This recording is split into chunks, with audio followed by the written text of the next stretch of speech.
Good evening, friends. Am I audible to you?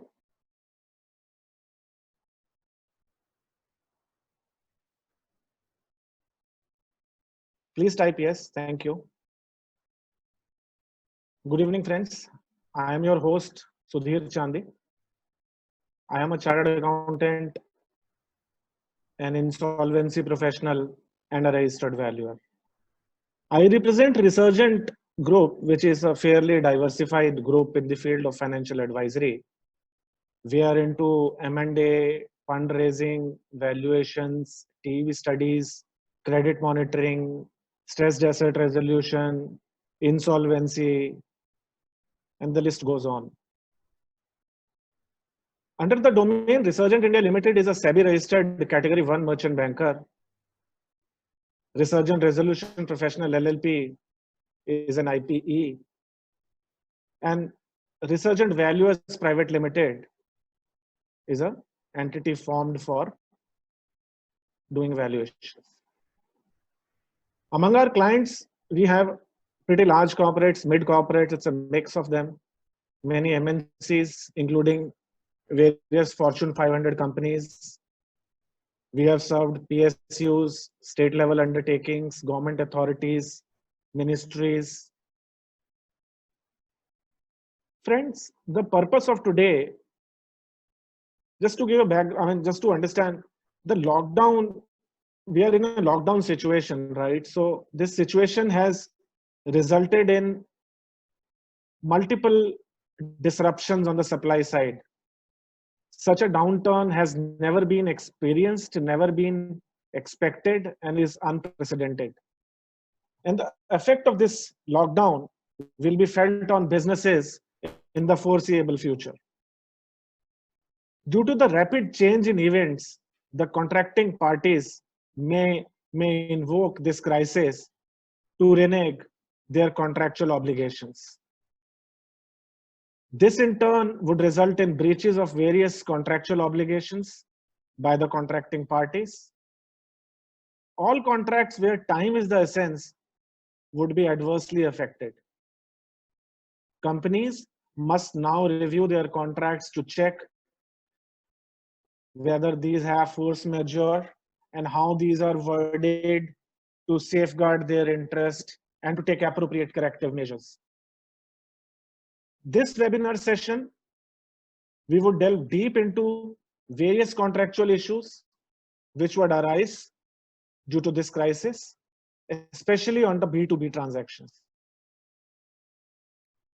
We would like to have a legal perspective from a law firm to throw more light on the issues. Today's discussion point shall be legal issues surrounding the principles of force majeure and frustration of contracts in general. What are the guidelines which have been laid down by Honorable Supreme Court on the invocation of force majeure? Will the crisis ipso facto result in force majeure event? Can the parties renege their obligations under the contract relying on the force majeure event? How does this crisis have an effect on various kinds of contracts? Supply contracts, work contracts, lease agreement, employment agreements, you think of it. What is the effect of this crisis on various industries? What are the principles of renegotiation that parties should keep in mind? Friends, to throw light on these issues, we have Mr. Abir Roy. He is an advocate and a co-founder of Sarvada Legal. He has represented clients on the issues relating to competition law, corporate laws, foreign exchange, FEMA laws, IBC laws, real estate laws, prevention of money laundering, etc. In addition, he has also represented clients across various forums like Honorable Supreme Court of India, various Honorable High Courts, NCLTs, NCLAT, Competition Commission of India. Abir has also been recognized as a leading individual in the competition law in India for the year 2017 and 18 by Legal 500. He has been recognized as Future Leader Partner in category by Who's Who Legal in 2019. Abir is also a leading author, you know. You can read his books. So he has written a book on competition law in India by the name of A Practical Guide. It has been published by Walters Kluwer in April 2016. He has also authored a popular series on competition law titled Competition Law in India, published by Eastern Law House. Abir is a frequent contributor on legal issues on various financial dailies. You know, you might have read his articles in Financial Express, Business Today, etc. I now hand over the mic to Abir to just take us through on the topic. Abir, you are welcome. Thank you so much, sir, for such a kind introduction. And thank you so much, Resurgent team, for having me to discuss this important topic. Uh, First of all, I'd like to take this opportunity to welcome all the participants and hope and wish that all of them are secure in these testing times. Like Mr. Chandy mentioned, that these are extremely critical times. These are extremely, I would say, troubled times, and I don't think any company can can say that they had a manual in place to deal with this crisis. I don't think any risk management company would have assumed these risks that there will come a day wherein there will be no operating income, but there will be expenses which have to be incurred. So these are clearly unprecedented times. Uh, if you look at the issues, I think it's very difficult to divide the issues of such a global magnitude. But if I look at it simplistically, let's divide the issues into three parts. First is public health, basic health and infrastructure. All the businesses which are there right now are extremely worried about their own employee safety. I think you have cases wherein people are organizing town halls with all their employees to ensure that their health is completely safe. Because you can't have a situation wherein you have opened up a factory, even if it is for essentials, wherein somebody has been diagnosed with COVID. Otherwise, the entire factory will be closed. So this is one part of it. Second part of it is government interference. When I say government interference, is what are the laws and regulations you want the government to help you with in this moment of crisis. The third part is the part of just I'll just share the presentation right now. Can you see the presentation?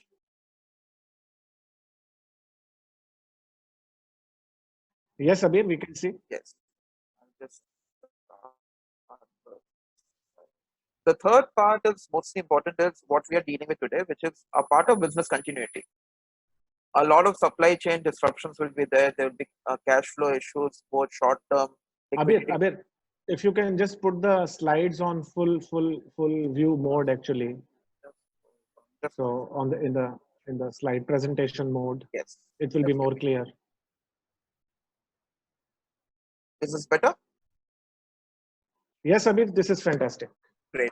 As I said, the third part of the bracket, if I say so, is the business continuity part, wherein there have been supply chain disruptions, there have been short term liquidity issues, there are long term profitability issues, and I think this is the first time in the history wherein all the industries, without any exception, has been affected. Some may be more, like tourism, travel, infrastructure would be on the higher side.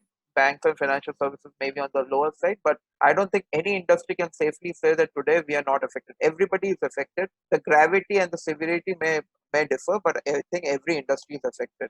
And most of the common industries, most of the issues are with the channel partners of B2B transactions. Because most of these, especially if I look at, say, for example, the auto industry, an auto industry would have the spare parts manufacturers will source spare parts or the parts to make the spare parts. That is one leg of the contract. The spare parts will then transfer it to their OEMs, which is another leg of the contract. And then the OEMs will supply to the dealers. So there are three levels of contracts which are back to back. And disruption in one will have a cascading effect on disruptions on each other. But in this case, if you look at all the industries, all the legs of the transaction are affected. So one of the things which we all think is that, okay, fine, this is an event. Can I renege from my obligations under the contract and say that because of this event, I'm not able to do my contract portion, so hence please excuse myself. So considering this in place, I have divided this presentation into 7 parts. First is the force majeure event. Second is a force majeure. So we'll discuss what is a force majeure event. What does this constitute a force majeure event? Second issue that we deal with is frustration as to whether because of this event, if you're not able to do your perform your obligations under the contract, can you claim frustration and say, see, I cannot perform my part of the contract. Third is what are the key questions that need to be considered and what are the principles which have been laid down by the Supreme Court as to what are the principles which are governing force majeure and frustration. There are certain examples which I will take into account here, which are very recent examples. You must be reading in the newspapers wherein ICICI Bank has written to all its landlords saying that please give us a waiver from paying our rentals for this period of crisis. It be allowed? Does it hold some legal sanctity to it? Obviously, I'm not talking about renegotiations here because renegotiations happen on good faith, wherein people again come back to the drawing table and renegotiate. But we are not on renegotiations here. What is the principle which has been laid down from by courts from time to time to deal with whether this situation itself would tantamount to frustration or force majeure? So we'll do some, like I said, I gave the OEM examples and the automobile examples. I've developed some case studies wherein there are back-to-back contracts as to whether in what circumstances, in our opinion, you can claim force majeure. I will have a quick disclaimer here. Every force majeure event, there's case and facts and circumstances, how the contract is worded, that is very extremely critical. And then we'll come to the conclusion. Now, what is essentially a force majeure event? Now, force majeure event has its principles only in contract law. The contract which you have with your channel partners should have a force majeure clause. If there's no force majeure clause, then you have to look at plain and simple principles of frustration under the Indian Contract Act, which I'll come in some point of time. But the contract itself should have a force majeure event to claim force majeure.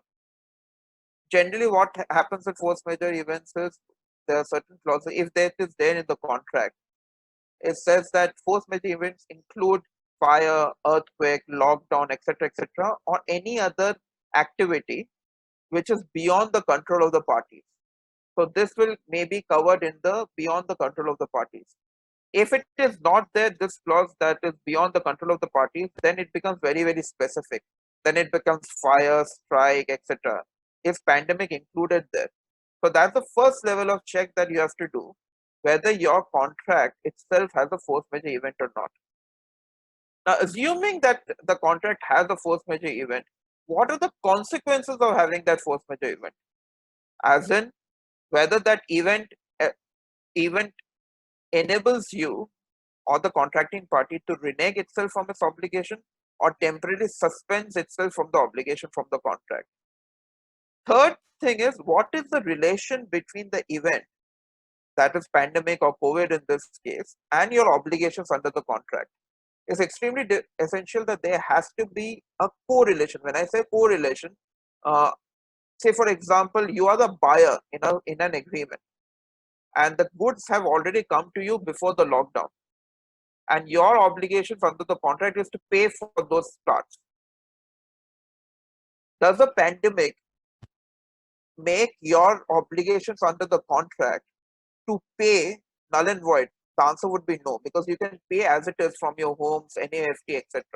So there has to be a correlation between the event and how, because of the event, you're not able to perform your obligations under the contract. So there has to be a nexus between the two. Again, as I said, it ultimately depends on the contract which has been drafted. I was actually a friend of mine. He was sharing a lease deed with me, wherein they had taken a land from the government. It clearly says force majeure events is fire, lockout, pandemic, everything. And if this event occurs, nobody is liable. Then it's a straight out case of force majeure because this will be covered there. If pandemic is not mentioned, then it's not a force majeure. If force majeure is worded in such a manner that there has to be a relation between your obligations and the pandemic to show that you cannot perform your part of the contract, then it becomes a force majeure. So everything is worded, everything is in a case-to-case basis. Now, what is frustration or what is force majeure? Essentially, you are saying that I am not able to perform my part of the contract. So there are 4 types of discharge. So discharge, when I say, how can you discharge a contract? What are the either obviously you have to perform your part of the contract, then you can be discharged. So for example, if it's a contract to supply and transport 100 vehicles, for example, once you have done that, you have discharged by performance. Or you have breached your obligations, you cannot supply it in time. Or like we are saying that there is an impossibility in this case to perform my part of the contract. Or discharge by consent, that you come on the renegotiating table and then renegotiate. So the principles of force majeure is actually, if I look at it legally, is actually under section 32 of the Contract Act. Now, intentionally doing this presentation, I will ensure that I refer very less to legal principles, because I understand that there are a lot of non-lawyers who would be here, or majority would be non-lawyers. So I'll make it as simplistically as I can, but I'll make some reference to certain sections to give more clarity. So coming back, force majeure is actually under section 32 of the Indian Contract Act.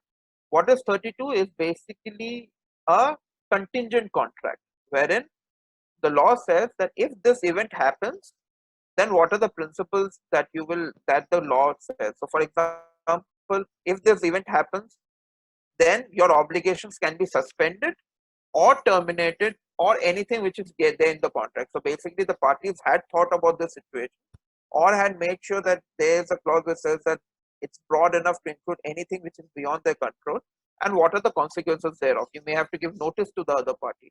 So all those things will be there in the contract.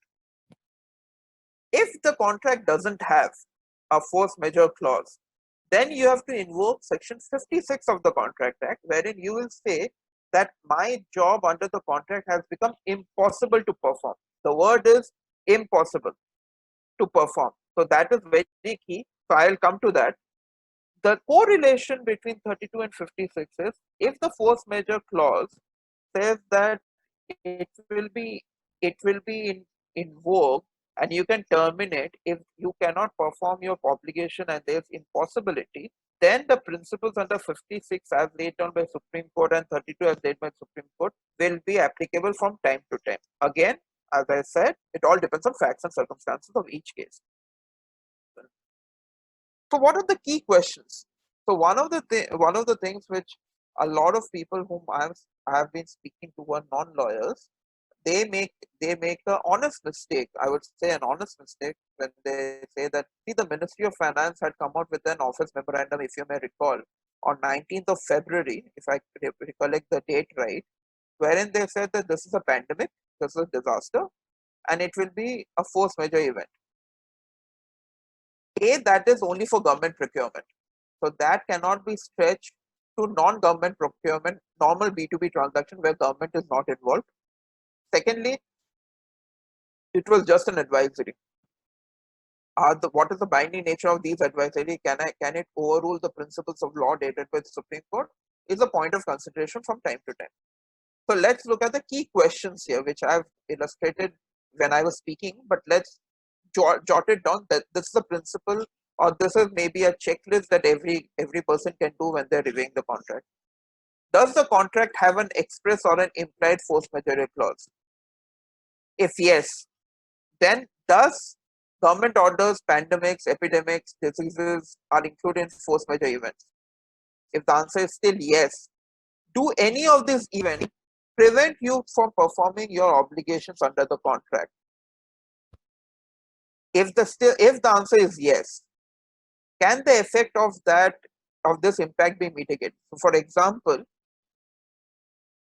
you would know that right now transportations of non-essentials and essentials are both allowed. So for example, if there is an agreement between you as a supplier, say suppose Abir is a supplier, Mr. Chandi is a buyer, and I have to supply to him 100 televisions on a particular day. Say by today I have to deliver 100 televisions to him. Out of which 60 is only ready, 40 is not ready when the lockdown happened. Today, I cannot say I cannot supply even one TV to you because 60 are ready and transportation of non-essentials are also allowed. So I have to show that I took efforts to transfer that 60 boxes to the buyer. Yes, there may be situations on the ground which still forces me. I cannot supply. That's different. So I've taken best efforts to mitigate that event. Then, so these are the principles that you have to see. Then, like I said, government advisory clarifying COVID as a natural calamity. Is it enough to claim an FM? Can you renege from your obligations under the contract? Is a question. Are such government advisories binding? Do they have persuasive values for private contracts with terms and natural calamities? Is the other question that we. Now let's look at the principles which have been laid down by the Supreme Court. So what I've done in the subsequent part is, first I'll tell you the facts of the case so that you have certain ideas as to what are the principles which have been laid down for court from time to time, which you can keep at the back of your mind when you're renegotiating the contract, or whether you want to claim force majeure or not. One key element, what we have done in this case is that we have taken situations which were applicable during World War times. Although you cannot equate one I would say disaster with another, but you have to see at that point also World War maybe it's even not, it's not comparable. I'll say World War is much more graver and much more permanent in nature. But let's look at the contracts which were executed at that point of time. We have taken some examples from not only India but China, Hong Kong, Europe, and 2K, laid down the principles. Now let's look at the key principles. This is a case which was decided in 2017. So what were the simple facts of the case? There, the parties had entered into a supply of electricity agreement, wherein the supplier had said that we'll supply you electricity at X price, for example, just for the sake of clarity and simplicity. I'll supply you electricity at price rupees X, and the source of the electricity would be Indonesian coal, which says Y.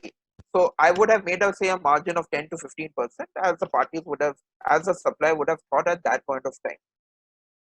Subsequently, after the contract was entered into, there was a change in the Indonesian law, wherein wherein there was a source of coal was actually Indonesia. There was 4x. Actually, it became 5x or 8x.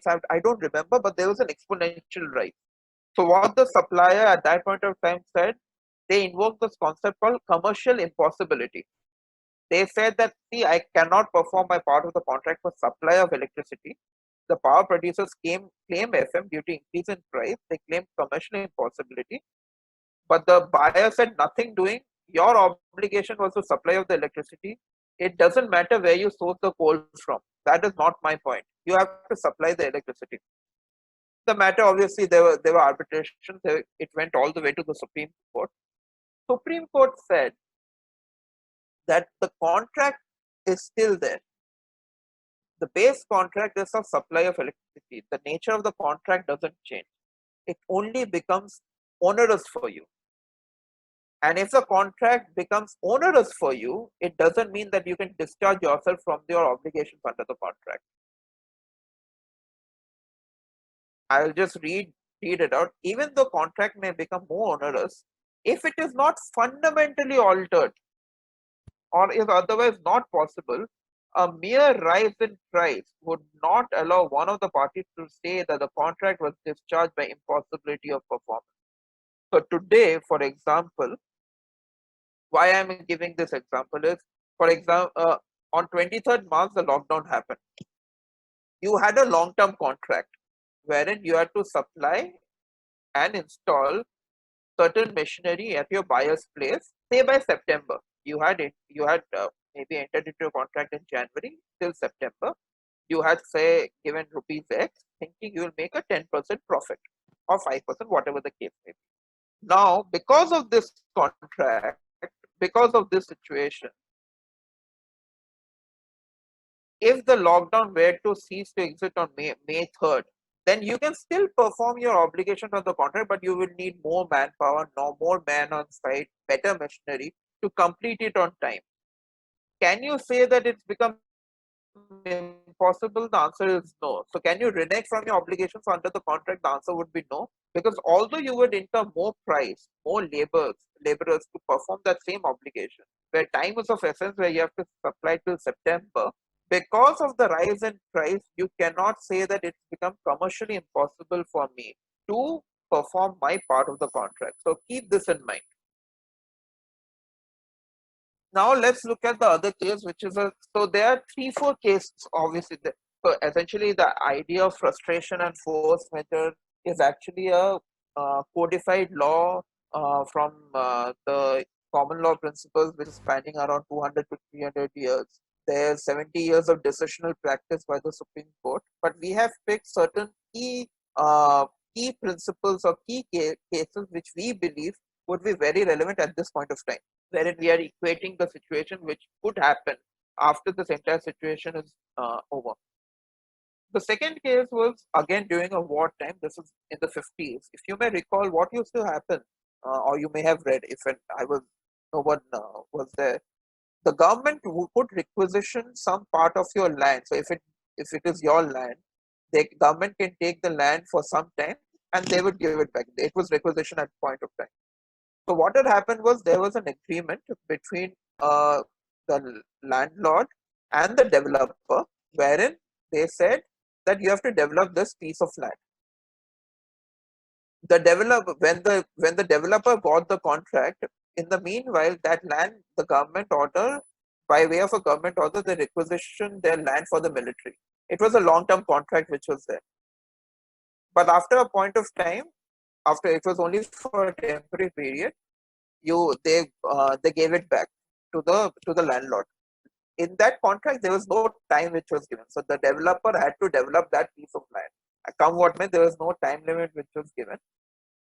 The developer, after the government requisitioned the land, he said that I want to institute force majeure. I can't perform my part of the contract, and this is wartime, by the way.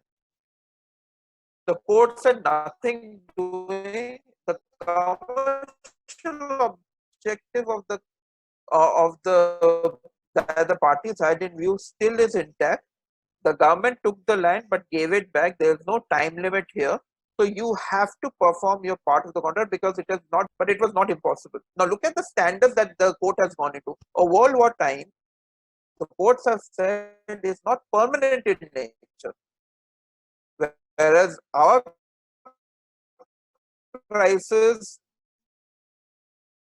with God's grace is temporary, and it will. We hope that economy is back in track in 1 month or so. So these things have to be kept in mind. Again, like only those cases which have gone into court. This has nothing to do with equity. This has nothing to do with renegotiation. These are the principles. If you were to challenge and renege from your obligations under the contract. So the principle which was laid down in this Bangar case, which we said on the World War, if an untoward event or change in circumstances totally upsets the foundation on which the parties have entered into the contract, and if promisor finds it impossible to do that act which he had promised to do, the court will therefore form its own conclusion as to whether the changed circumstances totally destroyed the basis of the adventure and the underlying contract. So it has to completely upset the foundation. How do you determine upset the foundation is again going back to the contract and your obligations there too. Third case again is during the 1965 war 1950 war that we had with Pakistan. At that point of time, there was an obligation on a person to supply ghee to the government. There was a shortage of supply at particular price, say price X. There was obviously a supply shortage at that point of time. That's why the prices increased. So the supplier continued to supply to the government. but he asked that I should get a higher price because there is a change in circumstances at during this point of time. So he asked for a higher prices. Court said no, because the performance of the contract could still be performed. You receive the remuneration that was there when you entered into the contract. A change in circumstances, even such as war, cannot invoke frustration. So here they said your obligations you continued. There's just they said mere change in circumstances such as war. Imagine the higher standard which the courts have gone into cannot invoke frustration.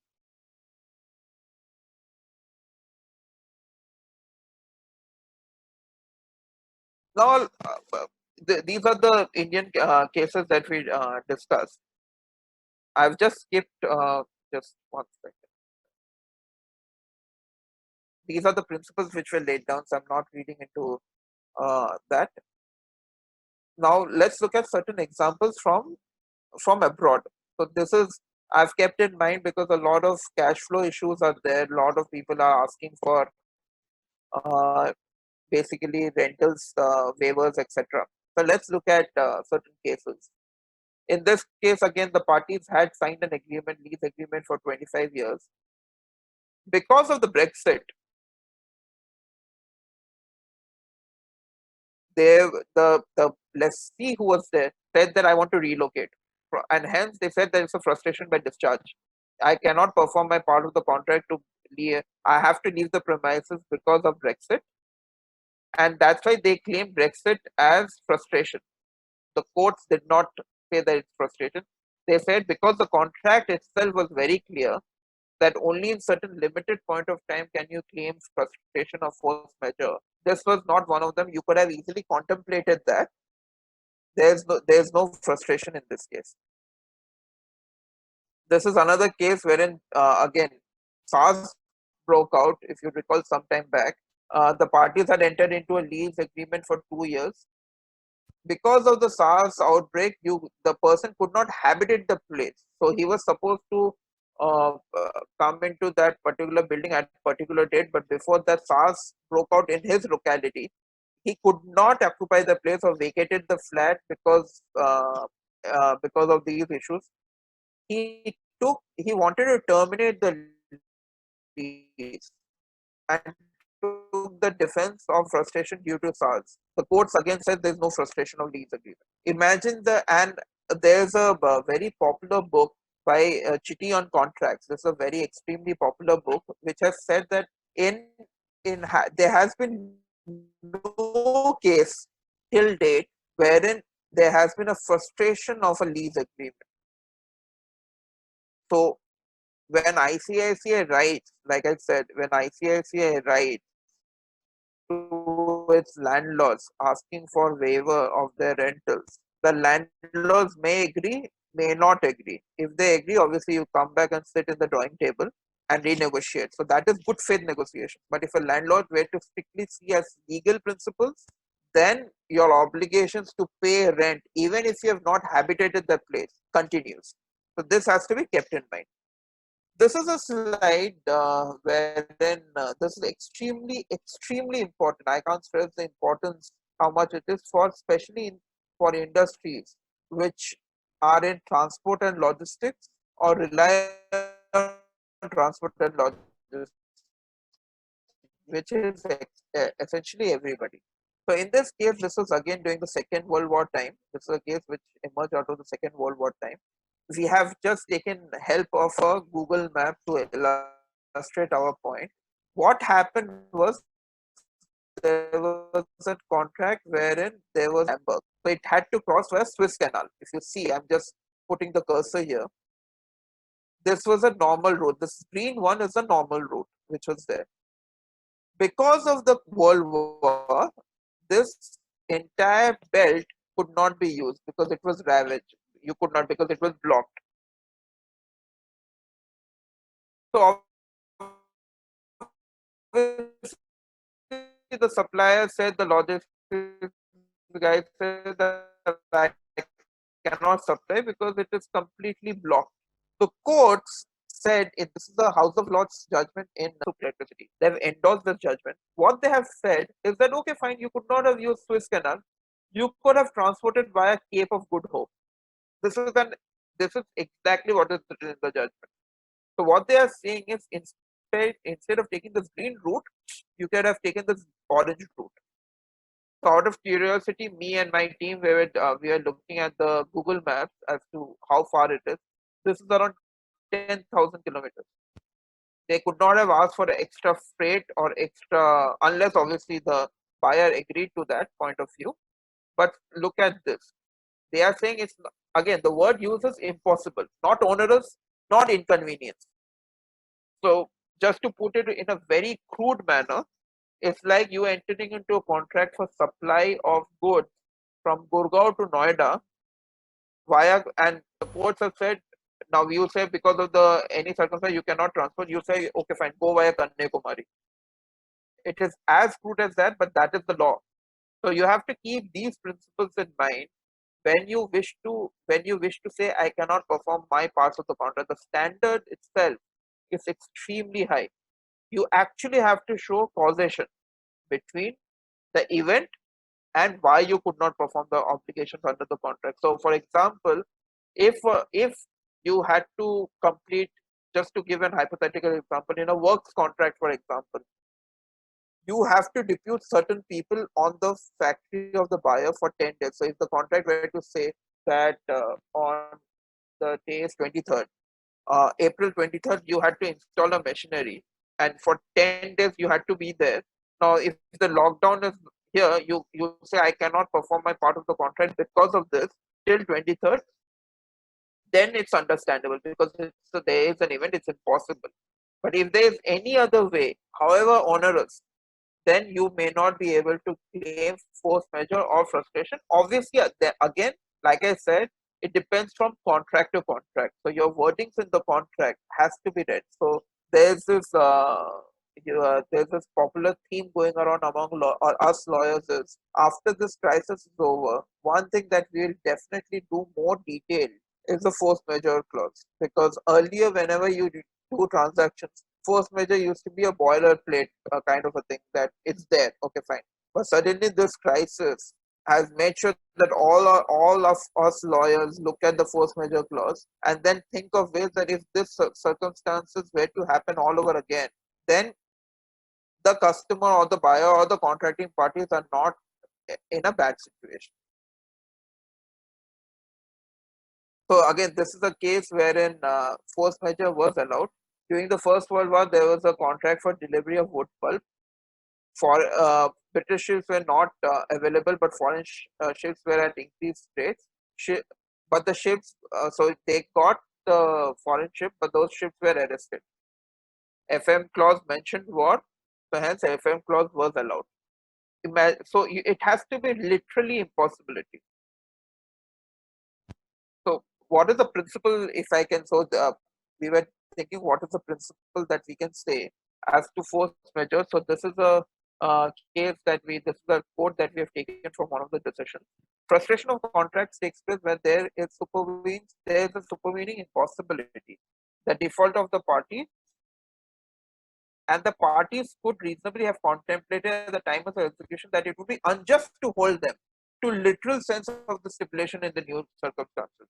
And if such law declares, both parties will be discharged from further performance. So you have to stipulate that if the force majeure happens, then then you can suspend your obligations for that time. Again, depends on how the force majeure is worded. Does it talk about suspension of the obligation, or does it talk about termination at one go? That this will be terminated and there will be new contract.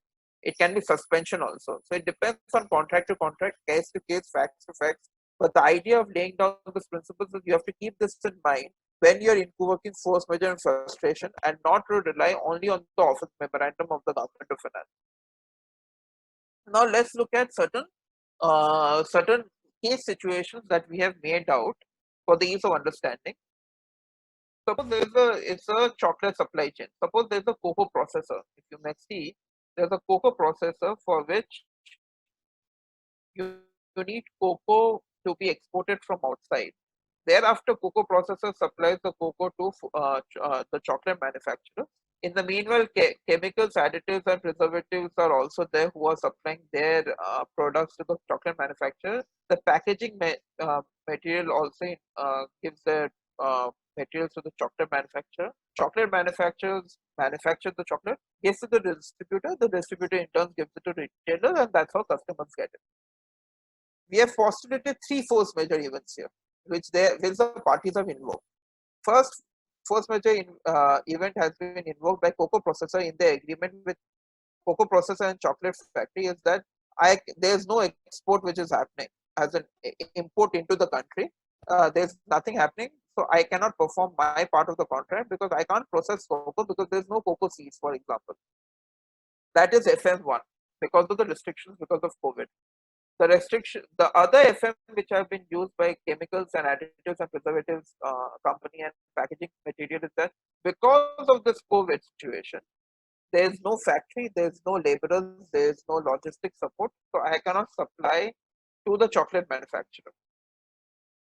The chocolate manufacturer in turn tells the distributor that I cannot distribute chocolates to you because of logistical and labor considerations. Now let's look at each of these cases. What are the, obviously again, I can't, I will reiterate facts and circumstances of each case, but let's still try to take out this, make sense of this example. A cocoa processor says that I cannot get cocoa seeds because of export restrictions now. It may qualify. A chemical additive and packaging material, it would be difficult. It may still qualify, but it will be difficult because right now, under the Ministry of Home Affairs guidelines, packaging industry and any intermediate for foods and beverages industry is allowed. Further, transportation of materials, whether it's essential or non-essential, is allowed. So, can you claim force majeure? What is the causation? It's a huge issue. So, ipso facto, if you recall the introduction that Mr. Chandy made, that ipso facto, can you claim COVID to be a force majeure? In this case, the answer is straight or no, more so applicable in this case. Because just because of COVID, you cannot say that your obligations you cannot make. You can easily, I won't say easily, you can meet your obligations under this contract. Maybe onerous, maybe you have to take a different route, but you can still do it. Same is the issue with chocolate manufacturer and the distributor. Chocolate manufacturer can transport goods to the distributor because transportation is allowed. Production is not allowed. Transportation is allowed. So if there's an existing stock, you can easily transport to the distributor. So these are the kind of case studies we have done. This is another example wherein suppose there's a contract between A and B, which was signed in November 19th, wherein you have to supply say 100 television boxes to B on say today's date, that is April 23rd. While you had made the contract to supply on April 23rd to them, the contract stipulated, or it was the understanding of the parties which can be made out, is that the products have to be ready by March 23rd or March 30th, for example.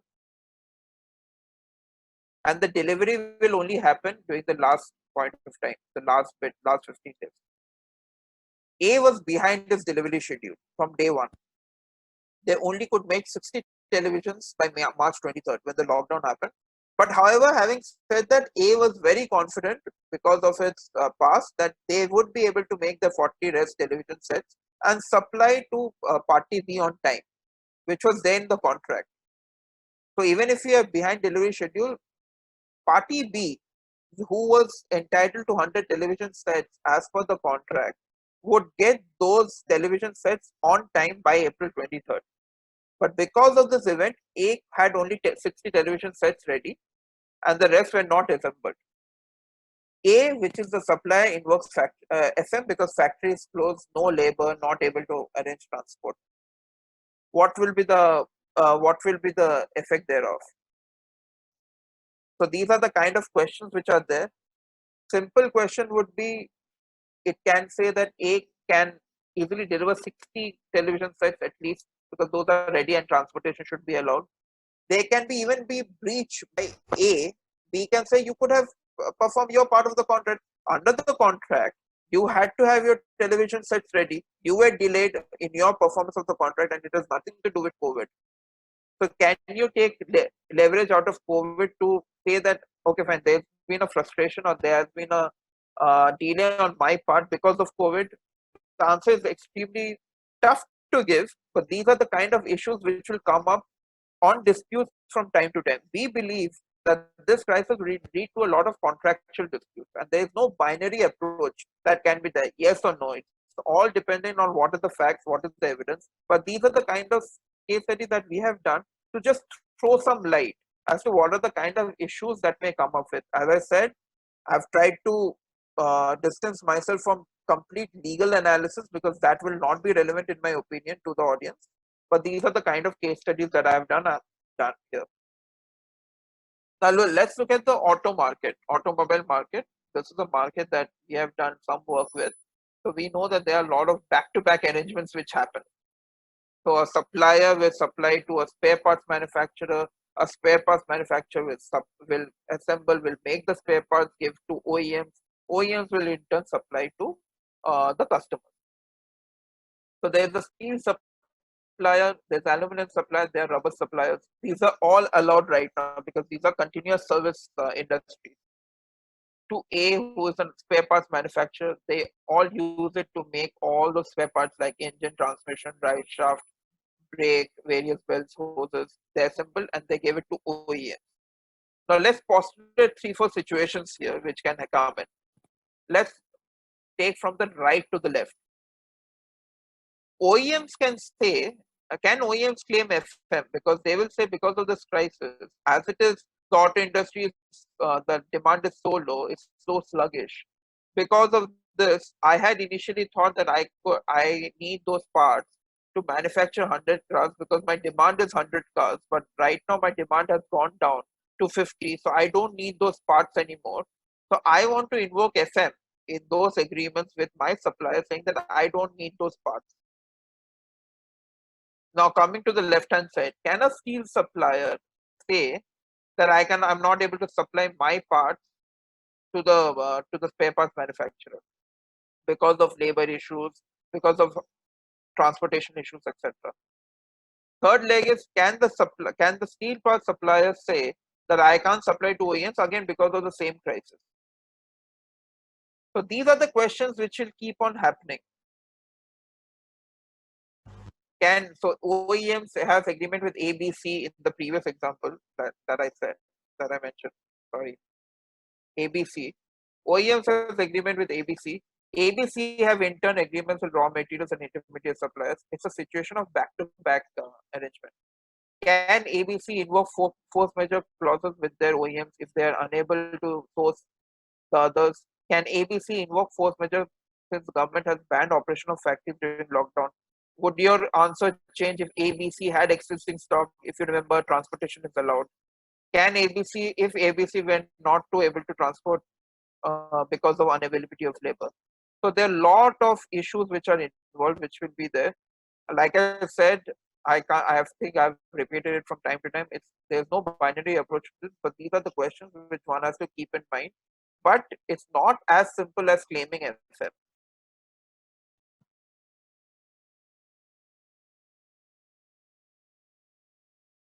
So again, the same question. Now I want to go slightly to a different point of view because, and this I will not take more than, because I think I'll not take more than 2 minutes here.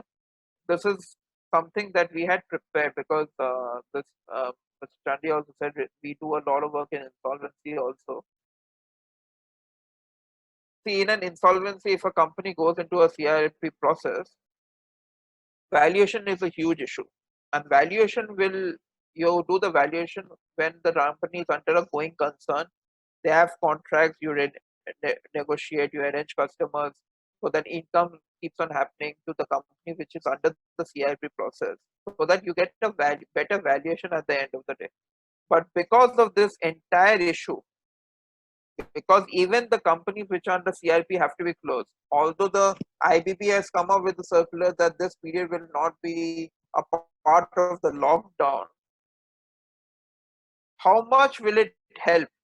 Because today, if there's a lockdown for 30 days, the 31st day doesn't equate to suppose. Let's relook at the example. There's a company which is which is under CIP process for 3 months, so that is 90 days. Now, after this 2 months lockdown, when it is lifted, after that the day cannot be the 91st day. Can it be the 91st day? Because the assets and everything has been devalued to such an extent, you'll never get a good valuation on those assets.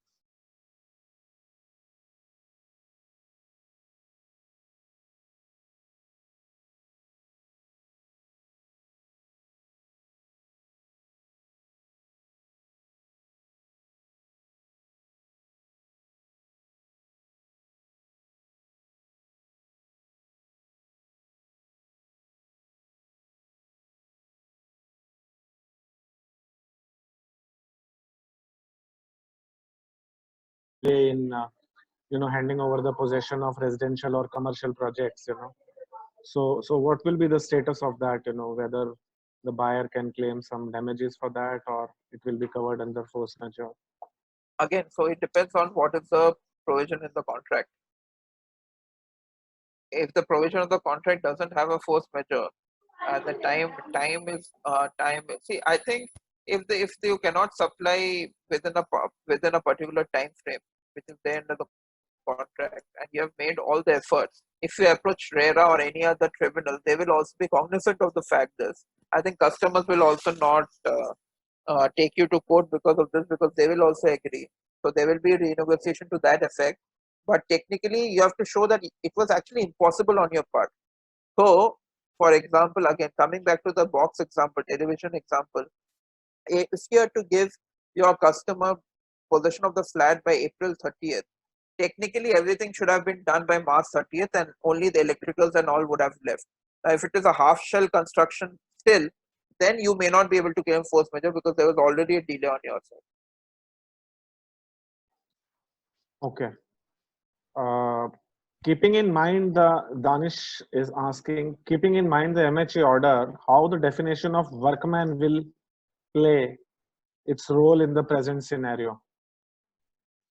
So this is an issue which I think a lot of companies are facing. This is not exactly related to the topic, but I will still take it because I know a lot of companies are having this Right. doubt whether to how to pay their employees when there's no money, when there's no revenue. So what had happened was that, as you may recall, around 21st of March, a lot of states had come out with a notification under the Epidemic Diseases Act.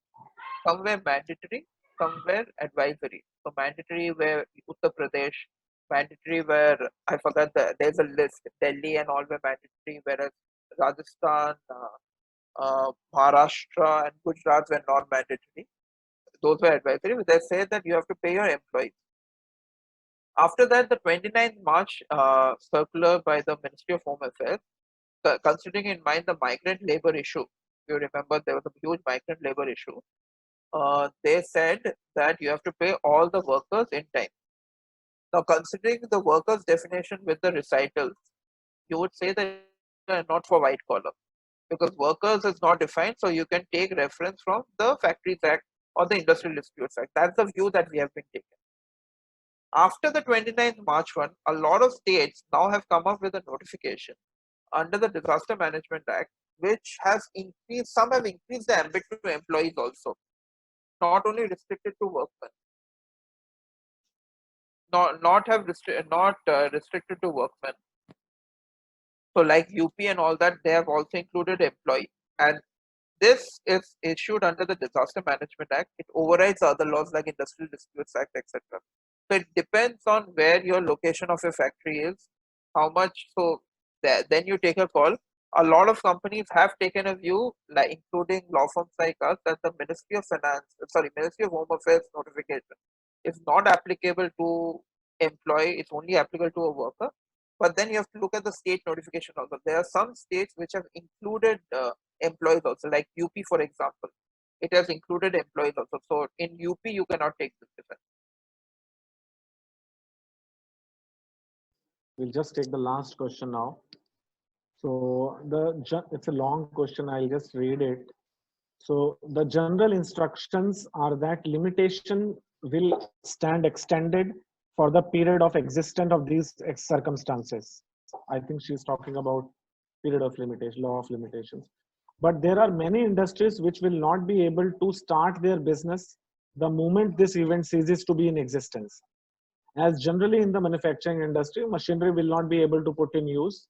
So what will be the time limit for extension in such cases? It depends how the, so I'm not exactly understanding the limitations only for the court filing. So what is the exact question? It is general instructions are that limitation will be stand extended. So I am also not able to really comprehend what how exactly. it is related to manufacturing industry starting operation. Limitation is Yes. only on court filing. I'm not able to comprehend the question honestly.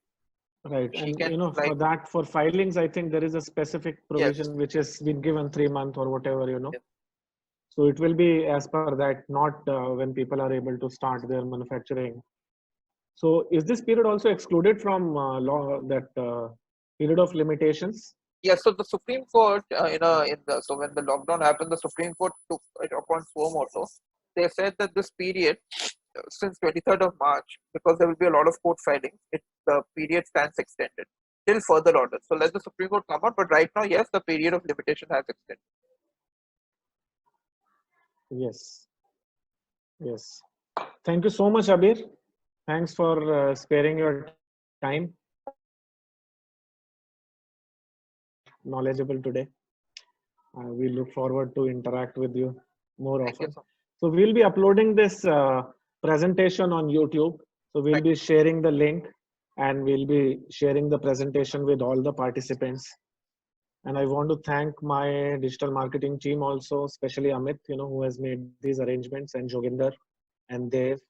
So all three of them, hats off to them for arranging these sessions on a very short notice. Thank you so much. Thanks Thank you every so much. participant. Thank you. Thank See you. you soon. Take care. Take care, everybody.